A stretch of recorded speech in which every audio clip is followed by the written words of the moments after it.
For this month's Image to Scrap, I was inspired starting with photos of my daughter Lola. I really wanted to fill the album with photos of her and our everyday adventures together.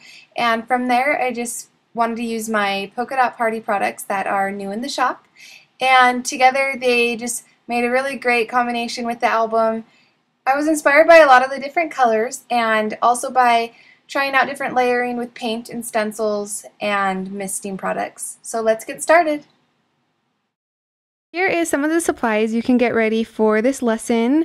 I'm going to be using mostly the Polka Dot Party collection that I just came out with at 2Ps. It's the Dear Lizzy line with American Crafts. And this is a really cool collection. It's got some fun mix of pattern papers. There's the chalkboard inspired papers, the wood grain. There's also just some great stripes and polka dots and chevron patterns, a black and white stripe, this really cute banner, and just some basic cool patterns. One of the things I like about this newest collection is the splash of mist we added to some of the papers with the white, and also we added it to some of the products. So that's some of the paper I'll be using. Some of the products are cardstock shapes, epoxy stickers. This is a little sticker book, and some of the ribbon corners, the toothpick glitter hearts. This is one of my favorite new products we came out with at this release, and they're the wood shapes, but they're extra large, so they're really fun to use. And there's some arrows and a cute dog, some hearts and numbers, and flowers, other cool shapes. I'm also going to be using the wood stamp from the collection. There's a heart and then this really cool chevron arrow design. This arrow design has been really fun on a lot of projects. It's just really cool as like on your layout, just to add to the background and then layer on top of it. It's been really cool to use. And then the heart, of course, is versatile. And the heart has a little mist splash in it that adds a little unique touch. I always use a date stamp. This is one of the first ones I came out with. The album. The album is really cool. It's a canvas covered album, and it has 3 different transparency pages, 2 canvas pages, and 3 chipboard pages. And here's another transparency, and the other transparency is really cool as well. It has just a mist on it, and then also comes with some Project Life type transparencies. So there's just the 6x9, and then also some pocket pages. So these ones have 3x4 in each spot. Some tools that you can get together. I'll be using a 1-inch foam brush and any sort of paintbrush. Also, the die cut cards. This is the heart die cut card from my Lucky Charm collection from the last release, and this is from the newest release. And also just some usual pen, adhesive, and scissors, of course. And this is a paint tray. I like to just repurpose some clamshell packaging. And this is a water brush. It holds water, this part of the brush, and then you can squeeze it for the water to come out. And I'll show you how I'm going to be using that, as well as just some mist, any colors that you like.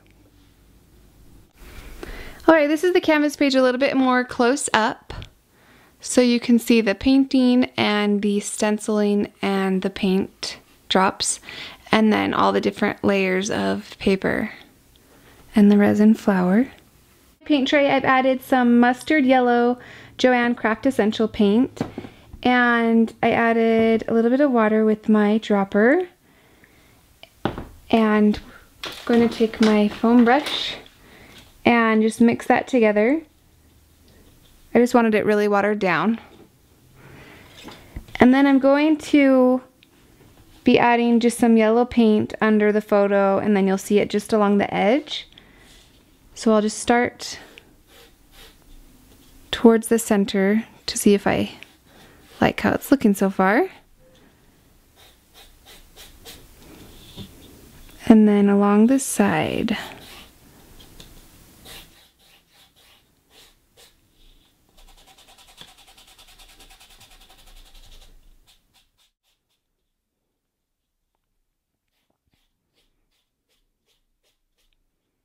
The next step, I used Americana Coral Blush paint in a little paint tray and also my heart die cut card. And I'm going to hold that onto the corner of the canvas paper and just paint a few of those hearts. And I like to just blot those straight up and down so it doesn't get under the die cut as well. Sometimes when I'm brushing, it gets underneath where I don't want it. Just the same thing, just blot up and down.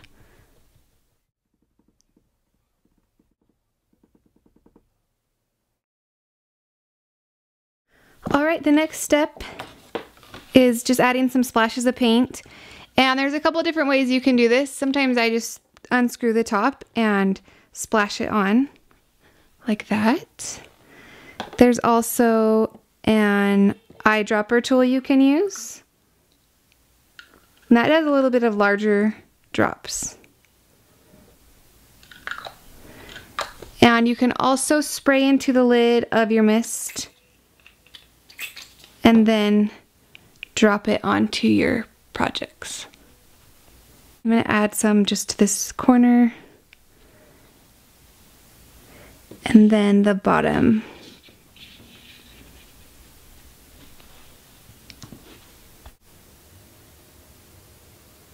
Once that dries, you can just layer some pattern paper, stickers, and your photo. We're going to use the water brush that I showed you earlier, and I'm going to pick up some of that paint, and then I just wanted to add some color to the inside of some of these frames.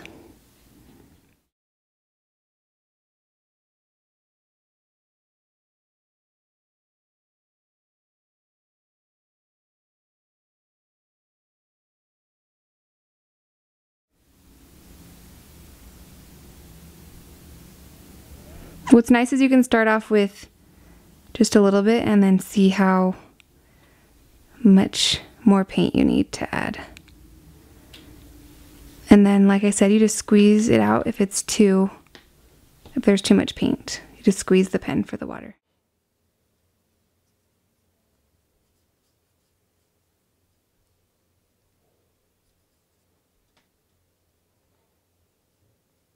Alright, I'm going to walk you through some of the other pages. This is the back of the canvas page.